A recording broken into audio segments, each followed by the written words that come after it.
नमस्कार साथियों, Balaji online classes में आपका हार्दिक स्वागत अभिनंदन है। आज के सेशन की शुरुआत एक अच्छे क्वार्ट से करने वाला हूँ। बिना संघर्ष के कोई महान नहीं बनता, बिना संघर्ष के कोई महान नहीं बनता।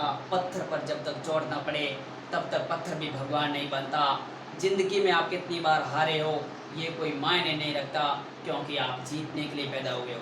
तो साथियों, अपन आनुवंशिकी का जो चैप्टर 3 है कक्षा 10 का वो पढ़ रहे थे, और आज आनुवंशिकी के पार्ट 8 वीडियो के साथ अपन उपस्थित हो रहे हैं। विद्यार्थियों, आज का सेशन बहुत ही ज़्यादा इंपॉर्टेंट होने वाला है, क्योंकि यहाँ आपको बोर्ड में एक क्वेश्चन मिलने की पूरी उम्मीद है। बहुत ही इंपॉर्टेंट है, क्योंकि यहाँ से 2018 में भी क्वेश्चन बना है, अर्धवार्षिक परीक्षा 2019 में भी क्वेश्चन बना है, 2020 में भी क्वेश्चन बना हुआ है। तो देखिए विद्यार्थियों, यहाँ पर लिखा है संकर पूर्व संकरण यदि F1 पीढ़ी मतलब प्रथम पीढ़ी के संकर पौधों, जैसा कि आप जानते हो पहली पीढ़ी में संकर पौधे आए हैं, और अगर आपने हमारे पार्ट 7 और 6 वीडियोस नहीं देखे तो पहले वो वीडियोस देखें फिर ये वीडियो देखें, क्योंकि वो वीडियोस देखने के बाद ही ये वीडियो समझ में आएगा, क्योंकि ये दोनों क्या है, लिंक से है। और वे वीडियो हमारे चैनल की प्ले लिस्ट में कक्षा 10 विज्ञान में मिल जाएंगे। ठीक है, तो यदि F1 पीढ़ी के संकर पौधों का संकरण दोनों जनकों कैपिटल टी या स्मॉल टी में से किसी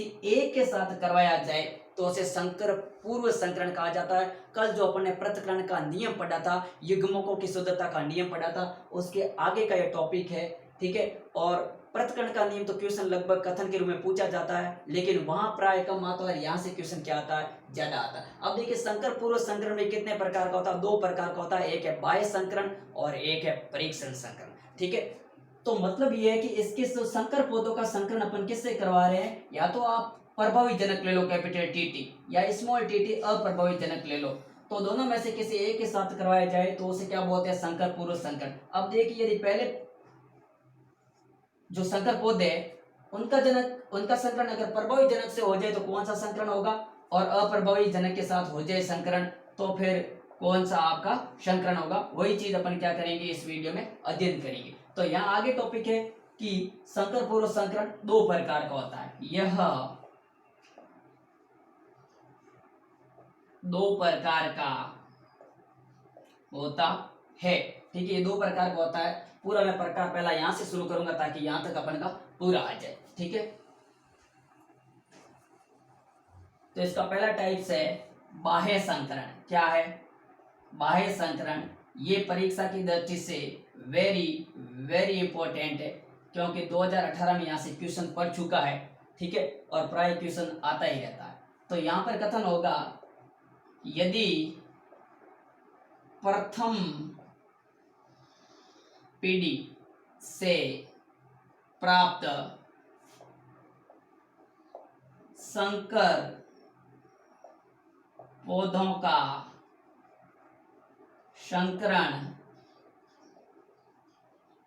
संकरण प्रभावी जनक यानी कैपिटल टी के साथ करवाया जाए, कैपिटल टी के साथ करवाया जाए तो इस प्रकार के संकरण को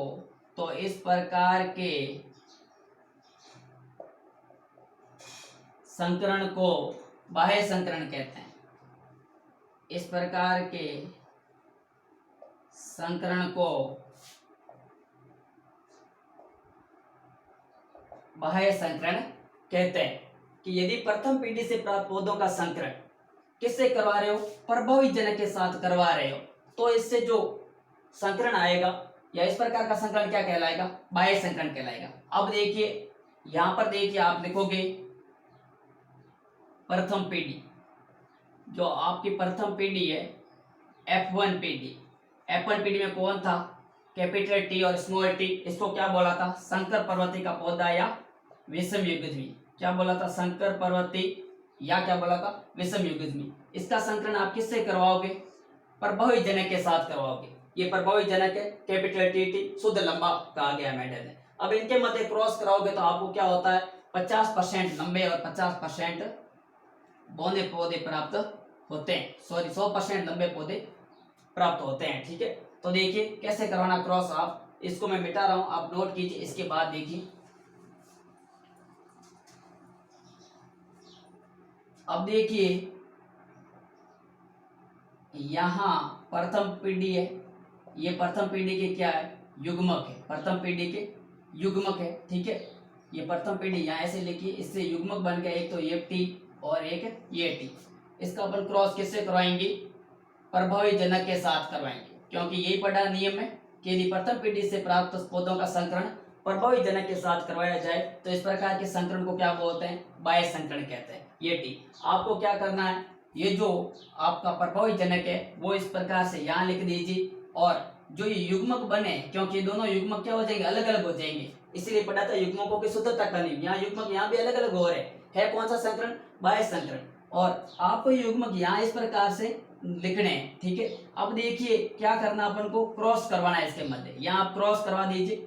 ठीक है, मतलब अपन क्या करवा रहे हैं, संकरण करवा रहे हैं। ठीक है, अब देखिए जैसे आप संकरण करवाओगे, ये इस प्रकार की टेबल बनाओगे, तो ये कैपिटल टी और ये टी क्या होगा, इसके साथ हो जाएगा, और ये कैपिटल टी और ये स्मॉल टी। अब देखिए ये क्या कैसा पौधा है, समयुग्मी, क्योंकि इसके युग्म समान है, सम युग्मी।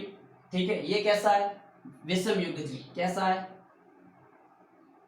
विषम युग्मी। लेकिन मेंडल ने इस पौधे को क्या माना गया है, लंबा माना, और इसको भी क्या माना, लंबा माना। इसका मतलब इसमें लंबे पौधे कितने प्राप्त हुए, मतलब इसका लक्षण प्ररूप अनुपात कितना है, लक्षण प्ररूप अनुपात, ये परीक्षा में पूछा जाता प्राय कि मेंडल के जो बाह्य संकरण में से बाह्य संकरण में लक्षण प्ररूप अनुपात कितना प्राप्त होता है। तो यहाँ देखिए सभी क्या पौधे लंबे हैं, दोनों पौधे लंबे हैं, यहाँ जो भी दो गुण आए वो क्या है, लंबे आ रहे हैं। इसका मतलब 100% पौधे कैसे प्राप्त होते हैं, लंबे प्राप्त होते हैं। ठीक है, लेकिन जीन प्ररूप अनुपात आए तो क्या लिखना है आपको, जीन प्ररूप में लिखा जाता समयुग्म में कितने, विषम युग्म में कितने है, और बोने कितने, वो सारी चीज लिखी जाती है। तो यहाँ समयुग्म में कितने है, समयुग्म में लंबे पौधे अनुपात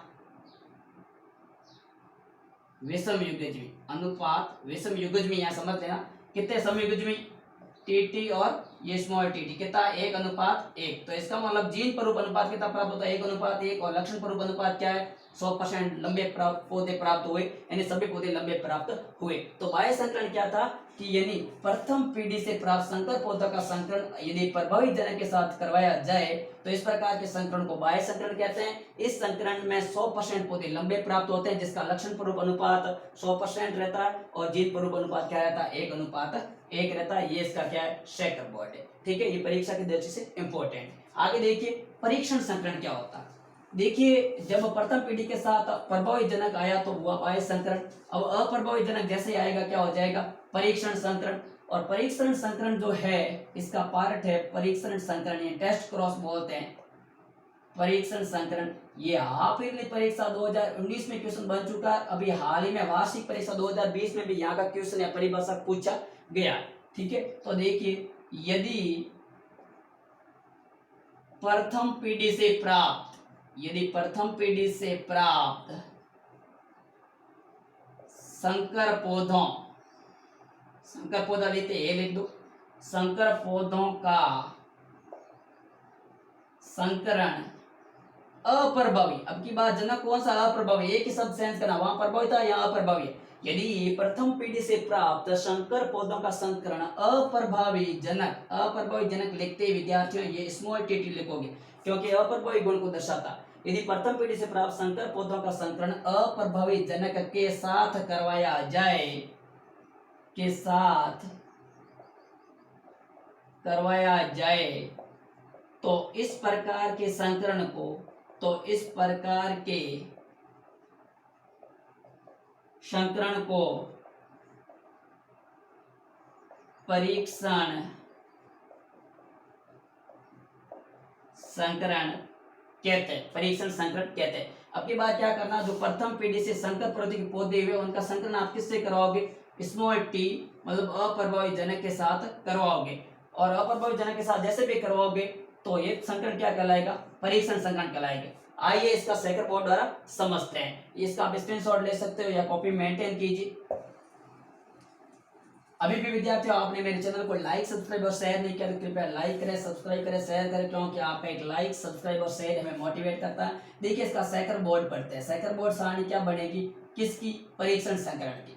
ठीक है, यहाँ लिखोगे आप प्रथम पीढ़ी, या F1PD एक ही बात है, ठीक है। और यहाँ लिखोगे जनक, कौन सा जनक है, अप्रभावी जनक। कौन सा जनक है, अप्रभावी जनक। यहाँ क्रॉस, इससे जो युग्मक बनेगा वो कैपिटल टी और स्मॉल टी, और इससे अप्रभावी जनक में क्या आएगा, स्मॉल टी। इसके मध्य आपको क्या करवाना, क्रॉस करवाना, ठीक है। ये यहाँ लिख लीजिए कैपिटल टी स्मॉल टी, ये दोनों युग्मक है, क्या है, दोनों युग्मक है, ठीक है। और